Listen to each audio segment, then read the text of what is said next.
എൻ്റെ കർത്താവും എൻ്റെ ദൈവവുമേ, എന്നിലൂടെ അങ്ങയുടെ വചനങ്ങൾ കേൾക്കുന്ന എല്ലാവരെയും അവിടുന്ന് ധാരാളമായി അനുഗ്രഹിക്കണമേ. ഈ വചനം കേൾക്കുന്ന എല്ലാ മക്കളുടെയും പ്രയാസങ്ങൾ, ദുഃഖങ്ങൾ, ആകുലതകൾ എല്ലാം അവിടുന്ന് നീക്കി അവർക്ക് സന്തോഷവും സമാധാനവും കൊടുക്കണമേ എന്ന് പ്രാർത്ഥിച്ചുകൊണ്ട് ഇന്നത്തെ ക്ലാസ് ആരംഭിക്കാം. ഇന്ന് നമ്മൾ പഠിക്കുന്നത് ലേവ്യ പുസ്തകം 12-ാം അധ്യായമാണ്. എന്തൊക്കെയാണ് നമ്മൾ ഈ അധ്യായത്തിൽ പഠിക്കുന്നതെന്ന് നോക്കാം. എല്ലാവരും തയ്യാറല്ലേ? ഒരാൺകുട്ടിയെയും പെൺകുട്ടിയെയും പ്രസവിക്കുമ്പോഴുള്ള പ്രസവകാലത്തെ ആചാരപരമായ അശുദ്ധി.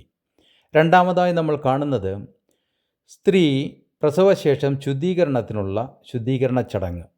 അവസാനമായി നമ്മൾ കാണുന്നത് പ്രായശ്ചിത്ത യാഗമാണ്. ഇനി നമുക്ക് വചനങ്ങളിലേക്ക് വന്ന് ഓരോന്നായി പഠിക്കാം. 1 മുതൽ 4 വരെയുള്ള വചനങ്ങൾ. യഹോവ പിന്നെയും മോശയോട് അരുളി ചെയ്തത്, നീ ഇസ്രായേൽ മക്കളോട് പറയേണ്ടത് എന്തെന്നാൽ, ഒരു സ്ത്രീ ഗർഭം ധരിച്ച് ആൺകുഞ്ഞിനെ പ്രസവിച്ചാൽ അവൾ 7 ദിവസം അശുദ്ധയായിരിക്കണം. ഋതുവിൻ്റെ മാലിന്യകാലത്തെന്ന പോലെ അവൾ അശുദ്ധിയായിരിക്കണം. 8-ാം ദിവസം അവൻ്റെ അഗ്രചർമ്മം പരിച്ഛേദന ചെയ്യണം. പിന്നെ അവൾ 33 ദിവസം തൻ്റെ രക്തശുദ്ധീകരണത്തിലിരിക്കണം. അവളുടെ ശുദ്ധീകരണകാലം തികയുന്നതുവരെ അവൾ യാതൊരു വിശുദ്ധ വസ്തുവും തുടരുത്, വിശുദ്ധ മന്ദിരത്തിലേക്ക് വരികയും അരുത്.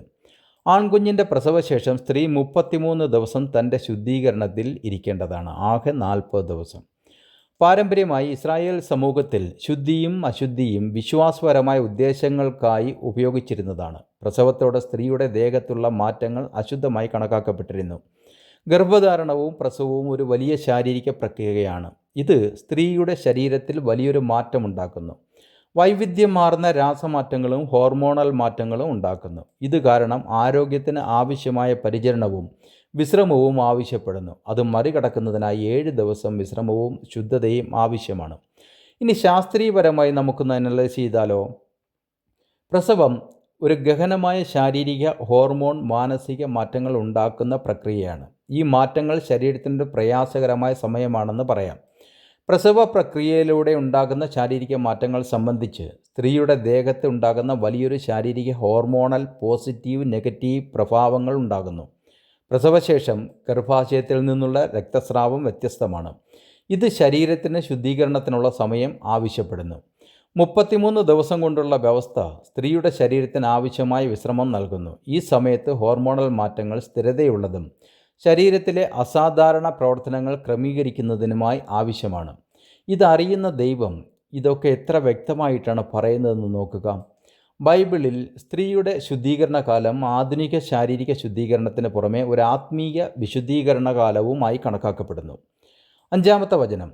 പെൺകുഞ്ഞിനെ പ്രസവിച്ചാൽ അവൾ 2 ആഴ്ചവട്ടക്കാലം ഋതുകാലത്തെന്ന പോലെ അശുദ്ധയായിരിക്കണം. പിന്നെ 66 ദിവസം തൻ്റെ രക്തശുദ്ധീകരണത്തിലിരിക്കണം. പെൺകുഞ്ഞിൻ്റെ പ്രസവത്തിന് ശേഷം സ്ത്രീ 14 ദിവസം അശുദ്ധയായിരിക്കണം. തുടർന്ന് 66 ദിവസം രക്തശുദ്ധീകരണ കാലം വേണം, ആകെ 80 ദിവസം.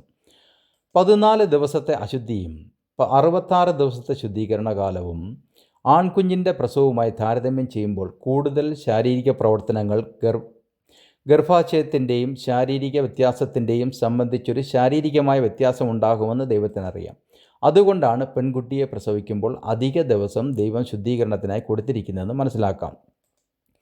ക്രിസ്ത്യാനികൾക്ക് പരിച്ഛേദന ആവശ്യമാണോ എന്ന് ചോദിച്ചാൽ അതിൻ്റെ ഉത്തരം അല്ല എന്നാണ്. കാരണം വിശുദ്ധ പൗലോസ്ലീഹ ഇങ്ങനെ പറയുന്നു, യേശു ക്രിസ്തുവിൽ പരിച്ഛേദനയല്ല, അഗ്രചർമ്മവുമല്ല, സ്നേഹത്താൽ വ്യാപരിക്കുന്ന വിശ്വാസമത്രേ കാര്യം. ഗലാത്യർ 5:6 ഞാൻ വായിച്ചത്. മറ്റൊരു രീതിയിൽ പറഞ്ഞാൽ, ക്രിസ്തു നമുക്ക് വേണ്ടി സ്വയം പരിച്ഛേദന തൻ്റെ ശരീരത്തിലേറ്റതിനാൽ ക്രിസ്ത്യാനിക്കിനി പരിച്ഛേദന ആവശ്യമില്ല. ഇനി വിശ്വാസപരമായ രീതിയിൽ ഒരുവൻ പരിച്ഛേദന ഏൽക്കുന്നു എങ്കിൽ അവൻ 10 കൽപ്പന മുഴുവൻ അനുസരിപ്പാൻ ബാധ്യസ്ഥനാണ്. ക്രിസ്തുവിനല്ലാതെ മറ്റാർക്കും 10 കൽപ്പന പൂർണ്ണമായി അനുസരിക്കാൻ കഴിഞ്ഞിട്ടുമില്ല എന്ന് നമ്മൾ തിരിച്ചറിയണം. 6 മുതൽ 7 വരെയുള്ള വചനങ്ങൾ. മകന് വേണ്ടിയോ മകൾക്ക് വേണ്ടിയോ അവളുടെ ശുദ്ധീകരണകാലം തികഞ്ഞ ശേഷം അവൾ 1 വയസ്സു പ്രായമുള്ള ആട്ടിൻകുട്ടിയെ ഹോമയാഗത്തിനായിട്ടും ഒരു പ്രാവിൻ കുഞ്ഞിനെ, ഒരു കുറുപ്രാവിനെയോ പാപയാഗത്തിനായിട്ടും സമാഗമന കൂടാരത്തിൻ്റെ വാതിൽക്കൽ പുരോഹിതൻ്റെ അടുക്കൽ കൊണ്ടുവരണം. അവൻ അത് യഹോവയുടെ സന്നിധിയിൽ അർപ്പിച്ചു പ്രായശ്ചിത്തം കഴിക്കണം. എന്നാൽ അവളുടെ രക്തസ്രാവം നിന്നിട്ട് അവൾ ശുദ്ധയാകും. ഇത് ആൺകുഞ്ഞിനെയോ പെൺകുഞ്ഞിനെയോ പ്രസവിച്ചവൾക്കുള്ള പ്രമാണം.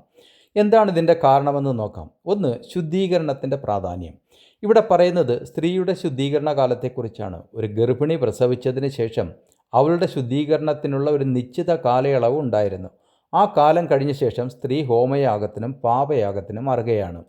പ്രസവശേഷം സ്ത്രീയുടെ ശുദ്ധീകരണത്തിന് വേണ്ടി ആട്ടിൻകുട്ടി അല്ലെങ്കിൽ പ്രാവിൻ കുഞ്ഞിനെ ദൈവത്തിന് യാഗമായി അർപ്പിച്ചിരുന്നു. ഇതിലൂടെ അവരുടെ ആത്മീയ ശാരീരിക ദുഃഖങ്ങളിൽ നിന്ന് മോചിതരാകാൻ അവർക്ക് കഴിഞ്ഞിരുന്നു. 2. നമ്മൾ ഇന്ന് എങ്ങനെയെന്ന് നോക്കാം. ഇന്നത്തെ കാലഘട്ടത്തിൽ നമ്മൾ നീതി, വർഗീയത, തത്വചിന്തകൾ, രാഷ്ട്രീയം മുതലായവയാൽ കളങ്കിതരാണ്. അല്ലെങ്കിൽ ഇന്നത്തെ ജനതയ്ക്ക് വിവേചനമില്ല. എന്നാൽ ആത്മീയത, സമർപ്പണം, നല്ല വ്യക്തിത്വം എന്നിവയിലെ ധാർമ്മിക ആശയങ്ങൾ മാത്രമാണുള്ളത്. ഇത് ദൈവിക വിശ്വാസമുള്ളവർക്ക് അവരുടെ ആത്മീയ യാത്രയിൽ ആത്മനിഷ്ഠയോടെ നിലനിൽക്കുവാനുള്ളൊരു പാതയാണ്. അതുകൊണ്ട് തന്നെ ഇസ്രായേലിൽ ജനിക്കുന്ന കുട്ടികൾ ആരോഗ്യമുള്ളവരും ബുദ്ധിയുള്ളവരും ദൈവിക കൃപയുള്ളവരുമായി മാറുന്നു എന്നതാണ് സത്യം.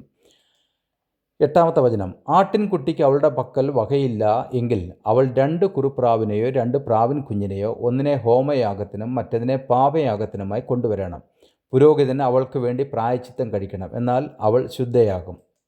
നോക്കുക, ഭൂമിയിൽ ദരിദ്രനും സമ്പന്നനും ഉണ്ടെന്നും ഉണ്ടാകുമെന്നുമുള്ള സത്യം ദൈവം ഇവിടെ വെളിപ്പെടുത്തുന്നു.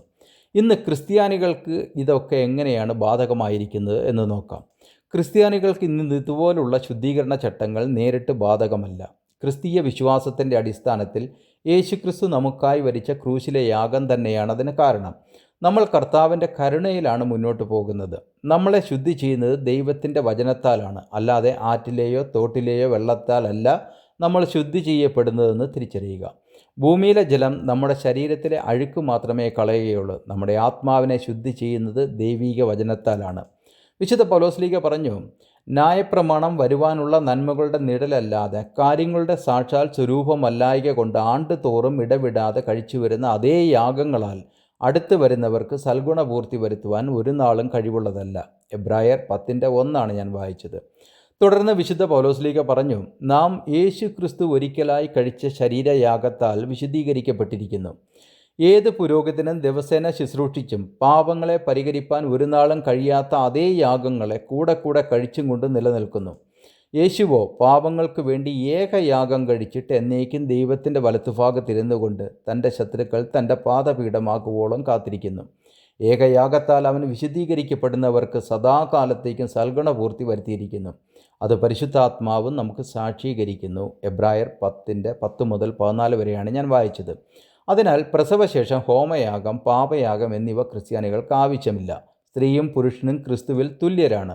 പഴയ നിയമത്തിൽ ശുദ്ധീകരണ ചട്ടങ്ങൾക്ക് സാമൂഹികവും മതപരവുമായ അർത്ഥമുണ്ടായിരുന്നു. പക്ഷേ ക്രിസ്തുവിനോട് ചേരുവാൻ സ്നാനമേറ്റിരിക്കുന്ന നിങ്ങളെല്ലാവരും ക്രിസ്തുവിനെ ധരിച്ചിരിക്കുന്നു. അതിൽ യഹൂദനും യവനനും എന്നില്ല, ദാസനും സ്വതന്ത്രനും എന്നില്ല, ആണും പെണ്ണും എന്നില്ല, നിങ്ങളെല്ലാവരും ക്രിസ്തുവിൽ ഒന്നത്രേ. ഗലാത്യർ 3:27-28 വരെയാണ് ഞാൻ വായിച്ചത്. അപ്പോൾ ഒരു ചോദ്യം വരാം, ക്രിസ്തുവിനോട് ചേരുന്ന സ്നാനം എന്ത്? ക്രിസ്തുവിനോട് ചേരുന്ന സ്നാനം മുങ്ങലല്ല, പിന്നെയോ അത് പരിശുദ്ധാത്മ സ്നാനം ഒന്നുകൊണ്ട് മാത്രമേ നമുക്ക് ക്രിസ്തുവിനോട് ചേരാൻ കഴിയുകയുള്ളൂ. അതായത് പ്രസവിച്ച സ്ത്രീ അശുദ്ധയെന്നോ അശുദ്ധി നീക്കാനായി പ്രത്യേകമായി യാഗം കൊണ്ടുവരേണ്ട ആവശ്യമോ ഇന്ന് ക്രിസ്ത്യാനികൾക്കില്ല എന്ന് നാം തിരിച്ചറിയണം. ഒറ്റ വാക്കിൽ പറഞ്ഞാൽ, ലേവ്യ പുസ്തകം 12 ചട്ടങ്ങൾ ഇന്ന് ക്രിസ്ത്യാനികൾക്ക് നിയമമായി ബാധകമല്ല. അവയെ ക്രിസ്തുവിൻ്റെ പൂർണ്ണയാഗത്തിലൂടെ നിവൃത്തിയായ നിഴലുകളായി നമ്മൾ മനസ്സിലാക്കുന്നു. ഇന്നത്തെ ക്ലാസ് ഇവിടെ അവസാനിക്കുന്നു. അടുത്ത ക്ലാസ്സിൽ വീണ്ടും കാണുന്നതിനായി കർത്താവായ യേശു ക്രിസ്തു നമ്മെ ഏവരെയും അനുഗ്രഹിക്കുമാറാകട്ടെ എന്ന പ്രാർത്ഥനയോടെ ബെഞ്ചമിൻ കോശി.